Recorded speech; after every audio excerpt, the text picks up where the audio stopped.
ele disse: Emanuel, vamos tentar fazer um apanhadão de tudo aqui e vamos ver o que vai dar no final. Eu sei que no final vai dar tudo certo. Aleluia. Jeremias capítulo 1. E diz assim a palavra do Senhor, o versículo 1. E logo depois pularemos para o versículo 18. Palavra de Jeremias, filho de Uquias, dos sacerdotes, que está em Anadote, na terra de Benjamim. Versículo 2. E veio a palavra do Senhor no dia de Joaquim, filho de Amão, rei de Judá, no 13º ano do seu reinado. Versículo 18. Porque eis que te ponho hoje por cidade forte, por coluna de ferro e por muro de bronze contra toda a terra, e contra os reis de Judá, e contra os seus príncipes, e contra os seus sacerdotes, e contra o povo da terra. Versículo 19, fechando o pacote, diz assim: e pelejarão contra ti, mas não prevalecerão contra ti, porque eu sou contigo, diz o Senhor, para te livrar. E parece que é difícil fazer uma junção disso tudo, mas na verdade é bem fácil, porque a Bíblia toda ela vai se encontrando e ela vai se autoconfirmando. A palavra de Deus é uma palavra extremamente poderosa para os que creem. E a Bíblia nos ensina a meditar na mesma noite e dia, porque encontraremos e hamos de ter nela a vida eterna. É a única palavra que nos garante a convicção de que existe um Deus do céu, que quando quer, aleluia, Ele abre mar, Ele para tempo, oh glória a Deus. Ele abre caminho no meio do mar e porta onde não tem parede. E quando quer manifestar sua glória para alguém, Ele faz. Mas foi dito aqui sobre dor. Jeremias 33:3 diz a Bíblia: clama a mim e respondeste-ei. Anunciar-te-ei coisas grandes e firmes que não sabem. Até aí está tudo bem. Até aí é fácil entender. Mas e quando clamamos e parece que nada acontece? E quando gritamos? E quando pedimos, pastor Nilo? E quando imploramos e parece que o céu está em bronze? Jeremias capítulo 1 diz a Bíblia que em um tempo de adversidade, em uma das deportações, a segunda deportação foi quase 20.000 judeus para dentro da Babilônia, na primeira 10 e alguma coisa. E dentro dessa primeira deportação, Jeremias está dentro dela. O Senhor havia o chamado, vocacionado para uma obra. Chamou dizendo: eu tenho uma obra contigo, eu quero te usar. E o profeta pula como eu e você também pulamos às vezes. Mas é de mim, Senhor, quem sou eu, né? Tão pequeno, um barrigudinho entre tubarões, o menor da casa de meu pai. Alguns adentram na falsa modéstia, mas na verdade o que quer falar, o que quer ser usado é nos seus irmãos. Mas para isso aí, se você tem como vaidade, eu não tenho. Jesus, usa-me a mim.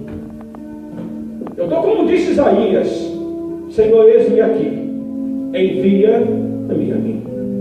E quando você tem a vocação para a obra, e o Senhor te chama para a obra, lhe convida a estar na obra, isso não é exaltação, é você reconhecer para que Deus te chamou. Então para todo mundo pode dar ruim, mas para você vai dar bom, porque você sabe que da noite para o dia Deus pode mudar tudo e fazer um milagre acontecer. Abraçamos a obra, abraçamos a vontade de Deus. E abraçar a vontade de Deus é abraçar a cruz, e cruz fala de humilhação. Abraçar a vontade de Deus é ter inimizade com muitas pessoas que não querem caminhar no mesmo caminho que você está caminhando. Eu não sei se você compreende isso, mas fazendo a vontade de Deus, possa ser que na caminhada você descubra alguns opositores, e detalhe, nunca são os que estão longe, sempre os que estão perto. Quando o Senhor fala com Jeremias, ele diz então, no capítulo 1, no versículo 4, e veio a minha palavra do Senhor dizendo: antes que eu te formasse no ventre, te conheci, Antes que saísse da madre, te santifiquei, as nações te dei por profeta, tu és meu. A primeira revelação para a sua vida é: o seu nascimento não foi por obra do acaso. Você nasceu com um propósito.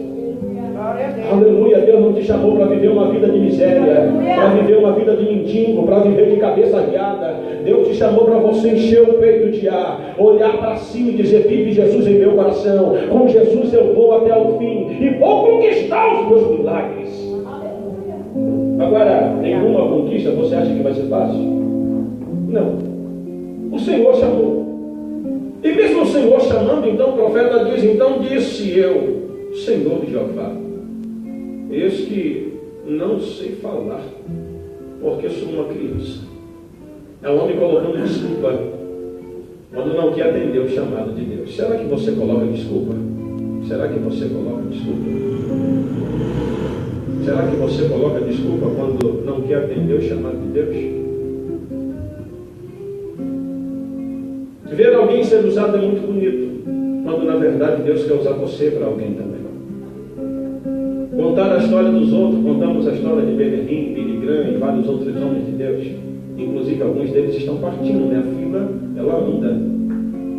Entendeu que é o teu tempo e amanhã alguém também vai contar a tua história, mas de que maneira que vão contar a tua história amanhã? De que forma?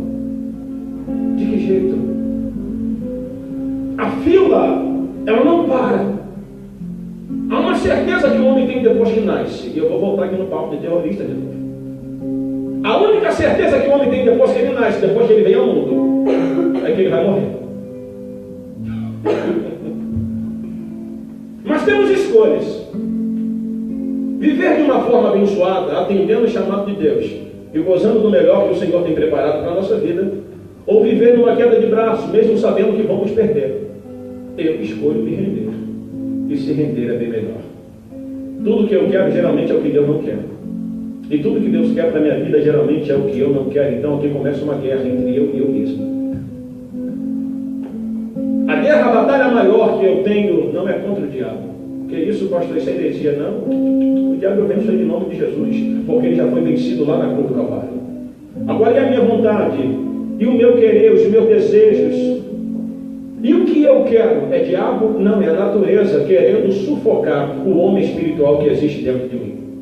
E é aqui então que eu preciso me conhecer. É aqui então que eu preciso olhar dentro de mim e decidir abaixar as armas e dizer: Senhor, faça da minha vida o que tu queres. Então o Senhor vai ter a oportunidade de segurar em tuas mãos, e pode acreditar. Quando Deus segurar em tuas mãos, Ele vai te levar por caminhos que você não desejaria ir. Por quê, pastor? Porque vai te fazer derramar lágrimas.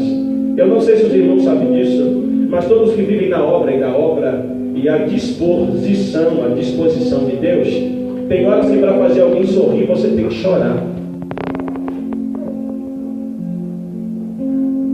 Já pensou nisso? Tem horas que para alguém receber milagre você precisa se anular e dizer: Deus, eu abro mão, mas faça acontecer. Faça o sobrenatural acontecer. E Deus então Ele faz. Jeremias ele tem uma missão muito difícil, muito árdua. O primeiro lugar que precisava de conserto era a casa de seus pais. Quando ele diz só uma criança, alguns historiadores, alguns estudiosos, eruditos da Bíblia diz que nessa ocasião, e na verdade é assim que funciona, judeu considerado como adulto após 30, e alguns dizem que nessa época ele ainda tinha 25, por isso ele disse: a minha palavra não vai ter tanto peso no meio da congregação ou para aqueles mais antigos, porque eu ainda sou considerado alguém que está passando, está em uma fase transitória, ainda falta algum tempo para me alcançar a maioridade. Mas quando Deus escolhe, não tem idade. Quando Deus escolhe, Ele levanta menino, aleluia, para exortar. Ele faz como Ele quer, da maneira que quer, porque Ele é Deus. Então Ele abraça o chamado de Deus para a sua vida, e o Senhor o orienta. E diz o que vai acontecer e como vai ser a tua trajetória, os desafios que Ele vai ter que enfrentar. E aqui parece que é coisa assustadora, literalmente. E o Senhor então diz para ele assim, versículo 17: tu, pois, cinge os seus lombos, levanta-te e diz-lhe tudo quanto eu te mandar. Não te desanimes diante deles, porque eu farei com que não temas na sua presença. O Senhor está dizendo: eu te chamei, eu sou a tua garantia. E quando Deus chama o homem, quando Deus levanta o homem, passe o que passar, aconteça o que acontecer, você nunca estará sozinho. Glória a Deus. Porque Deus está contigo. Aleluia. Deus deu essa certeza para Jeremias. Aleluia. E o Senhor diz assim: eu vou te contar com detalhes qual vai ser o desafio que você vai enfrentar. Mas, olha o que eu vou fazer de você antes. Versículo 18: eis que eu te ponho hoje. Diga para o teu irmão: o Senhor está te levantando hoje. Você só não vai levantar se você não quiser.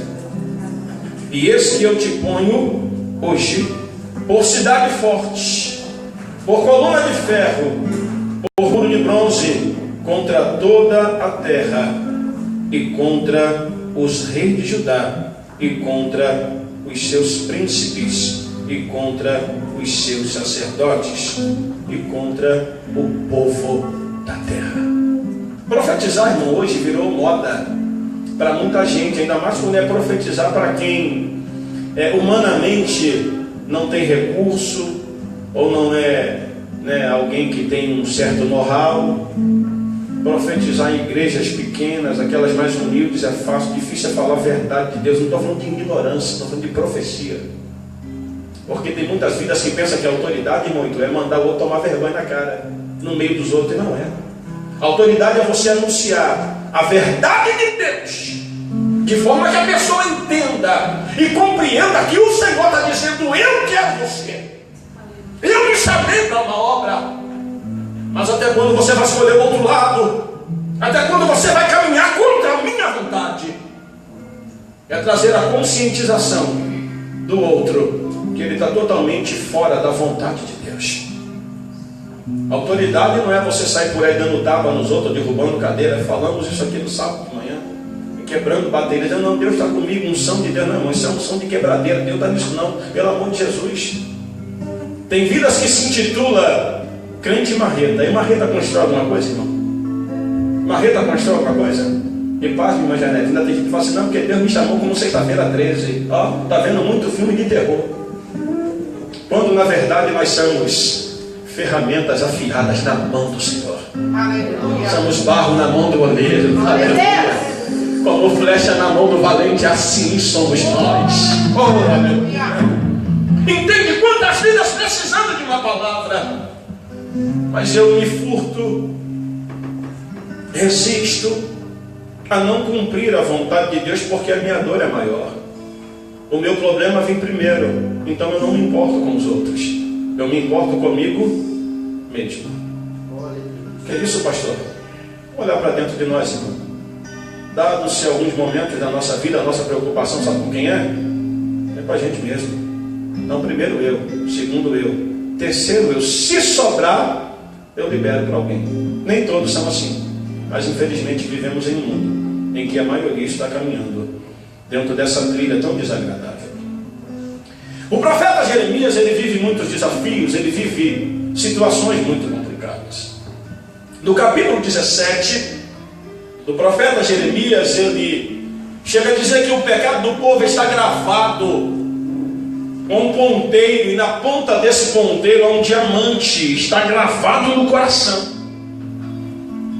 Então ele fica entristecido com as coisas que acontecem. Jeremias é o maior livro da Bíblia em palavras, e o livro que mais detalha o sofrimento de um profeta por causa da rebeldia do povo. Ele profetiza palavras duras, mas o seu coração é terno. Ele chora quando Deus manda ele falar alguma coisa dura para alguém. Ele chora no canto, e chora mais ainda porque vê que esse povo não está se atentando à mensagem de Deus, não está recebendo a palavra de Deus. Então ele se entristece, porque ele sabe que quando o povo resiste àquilo que vem do Senhor, o sofrimento é iminente. A coisa acontece, não há oração que livre o homem disso aí. E ele se entristece com as coisas que estão acontecendo, e logo então ele pensa em desistir algumas vezes. E ele diz assim: eu vou parar. Encontramos o episódio do oleiro, da casa do oleiro. do barro, do DNA de Deus no barro. Que é Jeremias 18. E diz a palavra do Senhor. E veio a minha palavra do Senhor dizendo, Jeremias capítulo 18, versículo 1: levanta-te e desce à casa do oleiro, porque lá te farei ouvir as minhas palavras. E levantando eu desci à casa do oleiro, e eis que vi um homem fazendo uma obra sobre as rodas, é o que diz a Bíblia. E então o oleiro dá um toque de uma forma diferente no barro, e o barro fica meio que torto. Ele amassa tudo e volta a fazer um outro vaso. E o Senhor começa a dar revelação a Jeremias, dizendo: está vendo? Assim é o povo de Israel na minha mão, como o barro na mão do oleiro, assim sois vós nas minhas mãos. O interessante é que falar desse texto é bonito, mas já parou para entender que você também é barro? E quando o oleiro quer amassar, ele não pergunta se está doendo, ele só amassa porque ele pode. E não dá nem para questionar. E tem horas que mesmo fazendo perguntas para Deus, as nossas perguntas, os nossos questionamentos não serão atendidos porque queremos. Ainda tem pessoas que dizem assim: se o Senhor não me atender, se o Senhor não me der, se o Senhor não falar comigo, se o Senhor não descer do céu, se o Senhor não se manifestar, se o Senhor não fazer o milagre se materializar, eu vou desviar. Eu não sinto muito te dizer, mas você já está desviando e precisa se reconciliar com Jesus. Entende que Deus não precisa explicar nada para ninguém. Ele faz porque Ele é Deus. Ele pode tudo. Ele é tudo em nós. E vai ter momentos que não vamos compreender, vai ter momentos que não vamos entender o agir, o trabalhar e o mover de Deus em nossa vida. Mas isso não quer dizer que Deus perdeu o controle. Não quer dizer que estamos sozinhos. O fato das suas orações não ser atendida porque você quer que seja atendida, não quer dizer que Deus não está contigo. Ao contrário, um dos maiores moveres de Deus na vida do homem, para mim, é o mover do silêncio. Quando você abre o olho, o milagre já aconteceu e você nem viu por onde ele veio. Simplesmente ele aconteceu. Aleluia. Ele pensa em desistir, porque o desafio não é fácil. Se você for ver antes de Jeremias 33, o capítulo 26, diz a Bíblia que alguns povos, algumas tribos se reúnem contra ele. Detalhe, a família dele estava envolvida. A família de Jeremias, junto com os falsos profetas da época, e os sacerdotes, diz assim: vamos matar esse camarada. Ele está pronunciando juízo contra nós. Será que já tentaram te matar? Já tentaram te tirar da terra? Já tentaram te tirar daqui? Já tentaram matar a sua fé? Já tentaram matar a sua esperança em Deus? Isso acontece conosco todos os dias, irmão. Basta estar vivo. Vivemos essa realidade. Quando se chega em Jeremias 30, em Jeremias 30, Deus já começa a dar uma revelação diferente. Já começa a dizer assim: olha, as ruas que estavam desertas voltarão a ser povoadas. Casa que não havia alegria, voltará a ter alegria. Deus está dizendo assim: eu vou trazer uma restauração para o meu povo. Eu vou trazer uma restauração para Israel. Aleluia. Mesmo sabendo que eles, toda vez que estão na zona de conforto, me abandonam, mas eu vou restaurar, porque eu prometi que vou trazer restauração. Então, quando chega em Jeremias capítulo 33, ele já vem profetizando, trazendo uma palavra de alegria para o povo, trazendo uma palavra de ânimo ao povo, dizendo: clama a mim e responder-te-ei. Ele não está dizendo para clamar para ele, para clamar a Jeová, o eterno, ao poderoso, ao Elohim, ao grande eu sou, ao teu digno de honra, de glória, de louvor e de toda adoração. Clama a mim e responder-te-ei, anunciar-te-ei coisas grandes e firmes que ainda não sabe. Aqui é o fim. É aproximado-se o fim do deserto daquele povo. É aproximado-se o fim de um sofrimento. É aproximado-se o fim de um cativeiro. Mas, pasmem os senhores, Jeremias, como contemporâneo de Ezequiel e de Daniel, viveram na mesma época. Quando Daniel faz a oração no capítulo 9, e muitos fazem o jejum de Daniel como 21 dias de jejum, na verdade foram 10 dias de jejum e 21 dias de oração. Daniel, quando ora, ele está reivindicando de Deus o que havia sido profetizado por Jeremias, que seria apenas 70 anos de cativeiro. Mas já havia se passado os 70 anos, então ele vai para o joelho, porque o povo dentro da Babilônia ainda estava com o coração endurecido. Eu não sei se você já parou para se perguntar o porquê que no tempo de Daniel e porquê que nessa ocasião só aparece o nome de Daniel, Misael, Osiel e Azarias, mas conhecido como Beltesazar, Daniel, deus principal da Babilônia. Foi mudado o seu nome e conhecemos usualmente como Sadraque, Mesaque e Abidnego, que não é nada mais, nada menos que servo de Nego. O outro lá é servo de Quis, o outro é servo do deus Lua. O diabo, antes de acabar com a nossa vida, ou tentar acabar com a nossa vida, ele tenta acabar com a nossa reputação, tenta acabar com o nosso nome. E tem pessoas que não valorizam o nome que tem, não valorizam o nome que Deus te deu. Pastor, o que você quer dizer com isso? Vai ter lugares que você vai ir, que antes de você chegar nele, o teu nome já estava sendo divulgado lá. Mas de que maneira? Como bênção ou como prova? De que maneira que falam de você? De que forma que falam de você? Eu não sei se você já parou para se perguntar o porquê que não se fala o nome de outros judeus na ocasião, na Babilônia, não ser o nome desses quatro. Quem decide viver uma vida de entrega, quem decide viver uma vida de intensidade, de profundidade, Deus também te faz viver coisas extraordinárias com Ele. Aleluia. O seu nome não passa a ser um nome qualquer, o seu nome passa a ter um peso. Quem vai orar pela sua vida? É a pastora fulana de tal, é o pastor fulano de tal, é o irmão fulano de tal. Epa, conheço, sei quem é, de ouvir histórias. Pode botar a mão na minha cabeça, porque sei que Deus é contigo. Mas existem desafios, existem batalhas. Não é apenas clamar, é acreditar que quando o restaurador entra, quando o restaurador chega, ele faz do nada tudo. Deus é especialista em fazer o impossível se tornar possível. Deus é especialista em fazer a roda gigante girar. Talvez hoje você esteja embaixo dizendo: eu tenho chamado de Deus mesmo? Se eu tenho chamado de Deus, por que a minha vida está assim? É justamente porque você tem chamado de Deus. E vai ter horas que ninguém vai poder te ajudar. É você no divã de Deus, Deus tratando de você, e ninguém vai poder colocar a mão nessa cumbuca porque está quente. Mas difícil é entender isso. Na verdade, difícil é aceitar isso. Porque nós queremos tudo mastigado. Nós, como seres humanos, irmãos, eu não sei os irmãos, mas eu, se deixar, eu quero conforto, né, irmão? Quem não quer um conforto? Quem não quer um conforto aqui, irmão? Hein? Quem não quer um conforto? Se deixar, vivemos na zona de conforto, porque a zona de conforto é bom. Não tem confronto, não tem nada.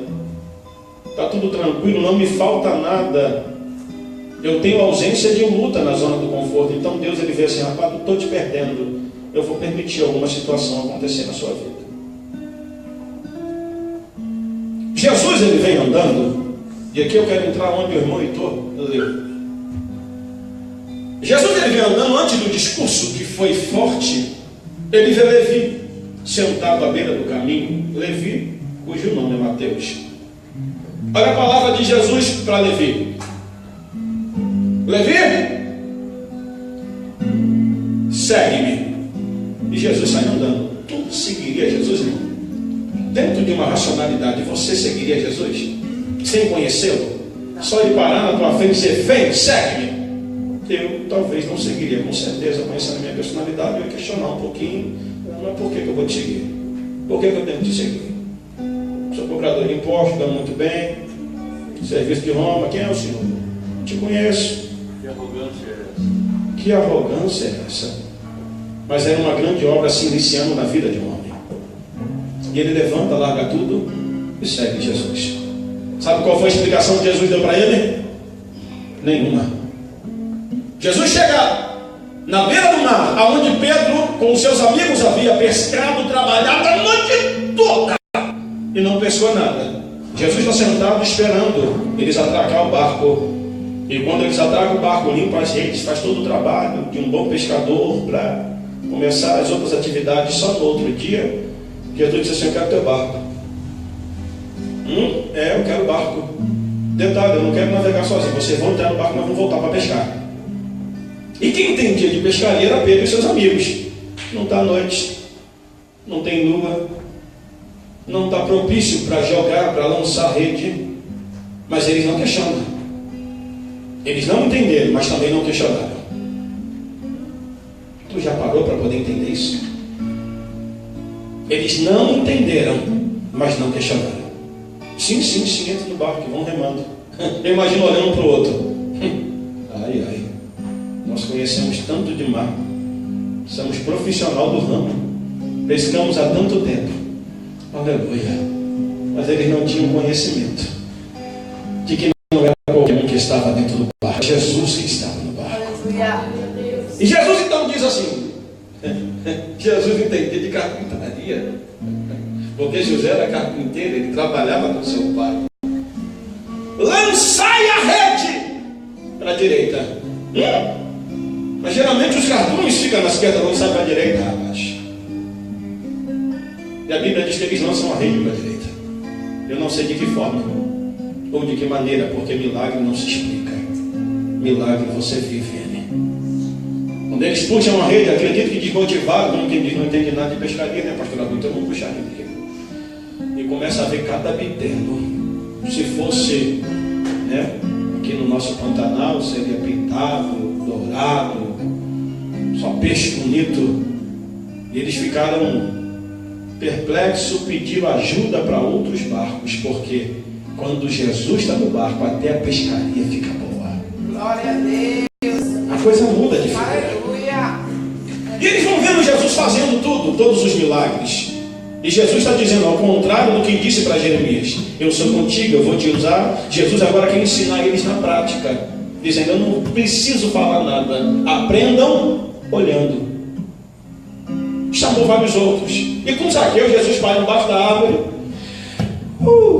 toma aquele fôlego e diz: e aí, Zaqueu, desce, porque hoje eu quero entrar na tua casa. E desce apressadamente, recebe Jesus. Jesus está comendo, bebendo, e os convidados ali também, porque a casa onde está Jesus e onde tem milagre, enche de gente. Os que querem seguir Jesus e os que seguem só por causa de milagre. É verdade. Então tem dois povos aí.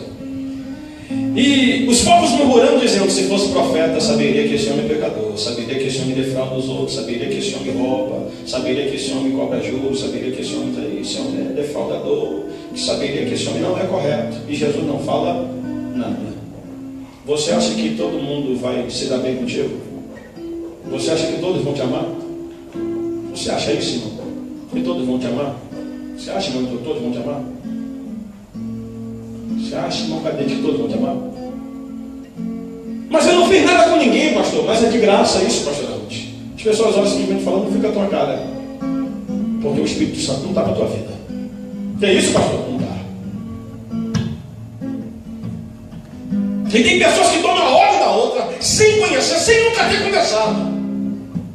Eu fico me perguntando: onde está o Espírito Santo nisso? Aonde está o Espírito Santo nisso?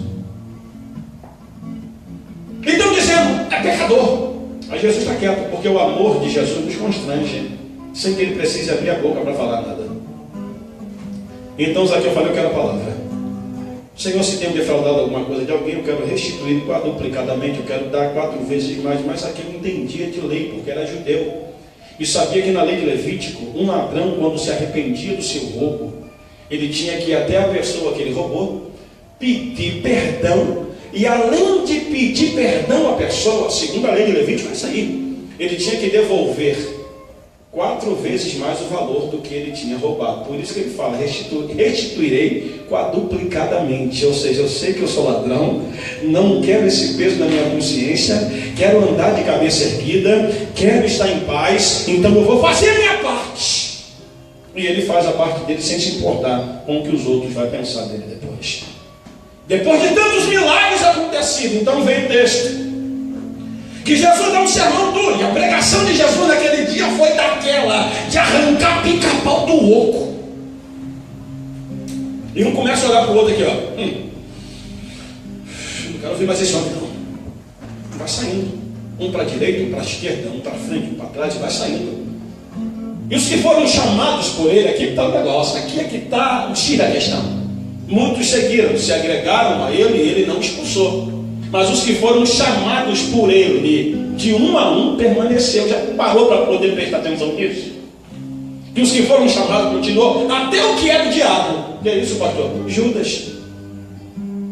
Eu li um texto hoje que, na verdade, uma mensagem, que Judas, ele foi o protagonista da teoria da prosperidade. Ele pensava tanto em dinheiro que ele vendeu Jesus por dinheiro. Trocou Jesus por dinheiro. Os que foram chamados por Jesus continuaram. Jesus falou: e vocês vão embora não? Vamos continuar aqui?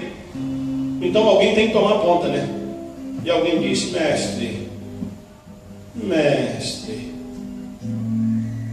Rabi, Raboni da Galileia, Nazareno, para onde iremos? Para onde iremos nós?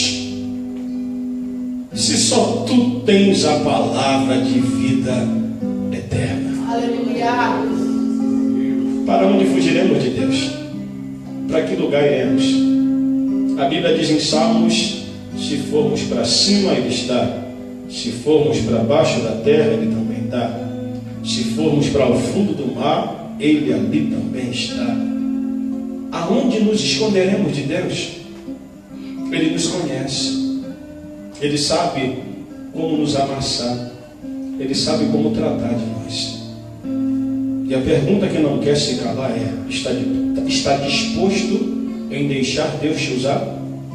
Mesmo sabendo que vai ter todas essas adversidades? Está disposto em deixar Deus fazer na sua vida o que Ele quer? E usar sempre como uma palavra de vida para outras vidas? Se está disposto, bem-vindo. Prepare um lombo, porque você vai apanhar. Mas o Senhor vai estar contigo. Glória a Deus. Aleluia. É a promessa que Ele fez para Jeremias: pelejarão, é uma afirmativa, e pelejarão contra ti, mas não prevalecerão contra ti. Pastor, o que é isso? Aleluia. Você não precisa guerrear com a força do seu braço. Você precisa entregar na mão daquele que te chamou. E quando você entrega no altar, na mão daquele que te chamou, Ele então cumpre a sua briga, guerreia as suas guerras e lhe faz mais do que vencedor na presença dEle. Guarda isso no teu coração, que seja alimento para a sua alma, sustento para ti, para continuar a caminhada. Não deixe as pessoas dizer que você não é, você nasceu sendo. Aleluia. Não deixe as pessoas dizer que você não vai viver um milagre. Na verdade, você é um milagre de Deus. Não deixa nada impedir. Porque maior do que as lutas que você passa, maior do que as guerras que enfrentamos, é a unção de Deus que está sobre a nossa vida. Que o Espírito de Deus possa trazer a sustentação necessária para a sua vida. E que você nunca deixe de adorar a esse Deus Todo-Poderoso. Tu concorda com isso? Diz graças a Deus. Se não concorda, diz também: Deus é bom demais, Deus é poderoso, Ele sabe como trabalhar em cada barro. Que Deus abençoe aos irmãos. Estamos ao apagar das luzes desse culto de hoje.